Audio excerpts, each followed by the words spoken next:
The Enuma Elish, or the Babylonian Creation Myth, is considered one of the oldest creation myths of the world. This myth tells the story of a great god known as Marduk, victory over the forces of chaos, and establishes the order of the creation of the world.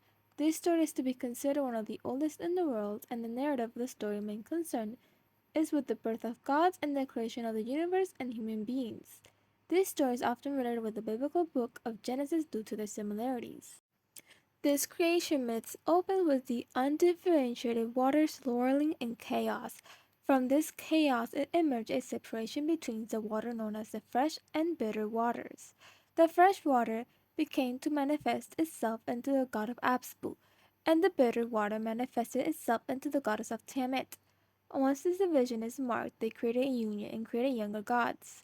These younger gods troubled Apsu at night while he slept, and in the morning while he worked. So Apsu only did what was reasonable. He planned to kill the younger gods. Tiamat had heard of such plans and ran to warn her older son, Enki, or something known as Ea. Enki, upon hearing such news, puts Apsu to sleep, and from Apsu's remains, Enki decides to build his home out of him. Once the word of Enki's action reached Tiamat, she grew enraged, now turning against the younger gods, who she once supported. Now mad and saddened over the death of her mate, she goes and consults the god of Kingu, who advised her to make war against the younger gods. With such advice given to Tiamat, she decides to reward Kingu with a tablet of destiny. With the control of such tablet, Kingu now manages to control their fates and decides to wear such a tablet as breastplates. With Kyungu as her champion, Temet summons the forces of chaos and creates 11 monsters to terrorize her children. Enki manages to fight back with his younger siblings against Tiamat until a new champion emerges, Marduk. This new champion swears to defeat Tiamat with his defeat of Kyungu next, and he also manages to kill Tiamat.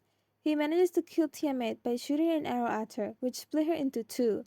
From her tears of pain that overflowed the lands created the Euphrates and the Tigris rivers. Marduk uses Tiamat's corpse to create the heaven and the earth and appoints the gods to various duties, and buys Tiamat 11 creatures to his feet as trophies. He also takes the Tablet of Destinies and legitimizes his reign. The younger gods finish praising him for his great victory and his art of creation. Marduk comes and visits Enki, also known as the god of wisdom, and decides to create human beings from the remains of whichever god encouraged Tiamat to make war. Kingu is charged for such a motivation and is killed. From his blood, Enki creates Lulu, the first man in Babylonian mythology. His main purpose was for him to be a helper for the gods in their eternal task to maintain order. What were the impact of such a historical narrative? With the discovery of such a myth in the 19th century, it completely changed the way we viewed ancient history of the region. The Enuma Elish predated the biblical book of Genesis. This book of Genesis is said to have used the Enuma Elish as an inspiration for such Hebrew text.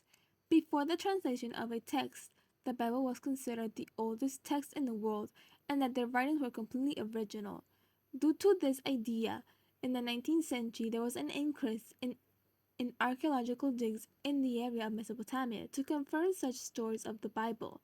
These excavations soon came to prove the opposite for their motive. Once their texts were translated from cuneiform, it was confirmed that a number of biblical narratives were from Mesopotamian origins. Famous stories like those of the falling of man and the Great Flood, were originally from Sumer and modified later to Babylon. These would later be rewritten by Assyrians and later used by Hebrew scribes for the version that appeared in the Bible. So, what were the similarities between the Mesopotamian Enuma Elish and the biblical book of Genesis? When it comes to the perception of the world, both Hebrew and the ancient Mesopotamians believed that the world was a flat, circular disk that was filled with salt water. Earth, in terms of the Enuma Elish, was a habitable land which was inside of a sea, and they floated in a second sea called the freshwater Apsu. The freshwater Apsu provided drinking water from the wells, springs, and the rivers that were connected from a vast ocean of salt waters. The sky was a circular disk that was located above the earth and touched the surface of the earth with its rims. The gods resided in solid ground which was located right above the sky, and at the time the gods were also dwelled somewhere between the sky and the earth.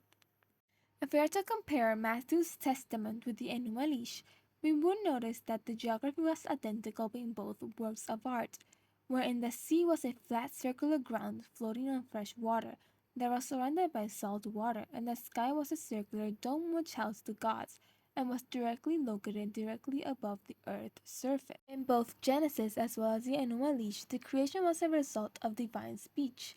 The secret of creation is also very seminal in both Genesis and Enuma Elish. The firmament, the dry land, the luminary, and the final man. In both in Enuma Elish and the Genesis, the primordial land is formless and empty. The firmament is also very similar that it is perceived as a solid inverted bowl which is created in the midwest of water, so as to separate the earth from the skies. Similarly, the creation of luminous bodies is perceived with day and night, the main function of which is to provide light and regulate time. God always consulted before creating man in the Enuma Elish, while in Genesis it clearly states, "Let us make man in our own image." The creation of man in both is followed by divine rest. It can therefore be stated that the English Bible has content which is similarly similar to its